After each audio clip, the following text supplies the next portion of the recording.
ഇന്ന് നമ്മൾ പിരികം ത്രെഡ് ചെയ്യാൻ പോകാം കേട്ടോ. കുറേ ദിവസമായി ഞാൻ പിരികമൊക്കെ ഒന്ന് ത്രെഡ് ചെയ്തിട്ട്. അപ്പോൾ അതിൻ്റേതായ ഒരു വൃത്തിയുടെ മുഖത്തുണ്ടായിരുന്നു. അപ്പോൾ ആ കാടെല്ലാം ഒന്ന് വെട്ടി തെളിക്കണമായിരുന്നു. അപ്പോൾ അതിന് വേണ്ടിയുള്ളൊരു ചെറിയ കെട്ടടി ഉമ്മി കേട്ടോ. അപ്പോൾ നിങ്ങൾ വിചാരിക്കും ചെറിയ ചെറിയ കാര്യങ്ങൾക്കൊക്കെ കെട്ടടി ഉമ്മി ആരെങ്കിലും എടുക്കുമെന്ന്. ഞാൻ എടുക്കും കേട്ടോ.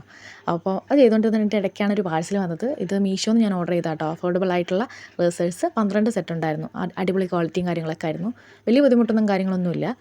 അപ്പോൾ അത് കഴിഞ്ഞു. അതിന് ശേഷം ഞാൻ സൺസ്ക്രീൻ മസ്റ്റായിട്ട് ഇടേണ്ടതാണ്. നമ്മൾ എവിടെ പോയാലും സൺസ്ക്രീൻ ഇടണം കേട്ടോ. അപ്പോൾ നിങ്ങളെല്ലാവരും അതൊരു കാര്യം ശ്രദ്ധിക്കുക. അറിയാവുന്ന കാര്യമാണ്, എന്നാലും ഞാൻ പറയാം.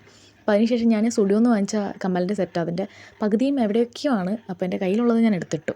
അതിനുശേഷം നമ്മളൊരു ലിപ് ലൈനർ മാത്രമേ ഇടുന്നുള്ളൂ. കാരണം ഞാൻ ത്രെഡ് ചെയ്യുന്ന സമയത്ത് എൻ്റെ കണ്ണിൽ കൂടി ഇങ്ങനെ വെള്ളം വന്നുകൊണ്ടിരിക്കും. അപ്പോൾ നമ്മൾ വേറെ ഒരുക്കങ്ങളൊന്നുമില്ല. പരിപാടി ഇവിടെ കൊണ്ട് നിർത്തി. അതിനുശേഷം ഞാൻ ഹെയർ സെറം ഇട്ടു. അല്ലെങ്കിൽ ഹെയർ എല്ലാം ഒരുമാതിരി ചറവറാന്ന് ഇങ്ങനെ നിൽക്കും കാറ്റത്ത്. സ്കൂട്ടിയിലാണ് പോകുന്നത്. അപ്പം മുടിയും ചുമ്മാ നാശമുണ്ടല്ലോ എന്ന് വിചാരിച്ച് ഹെയർ സെറമൊക്കെ ഇട്ടു. അപ്പോൾ ഇന്നത്തെ വീഡിയോ ഇത്രേ ഉള്ളൂ കേട്ടോ. എല്ലാവരും ലൈക്ക് ചെയ്യുക, ഷെയർ ചെയ്യുക, സബ്സ്ക്രൈബ് ചെയ്യുക. പറ്റുന്നവരൊന്ന് ലൈക്ക് ചെയ്യുക കേട്ടോ. അപ്പോൾ ശരി എന്നാൽ.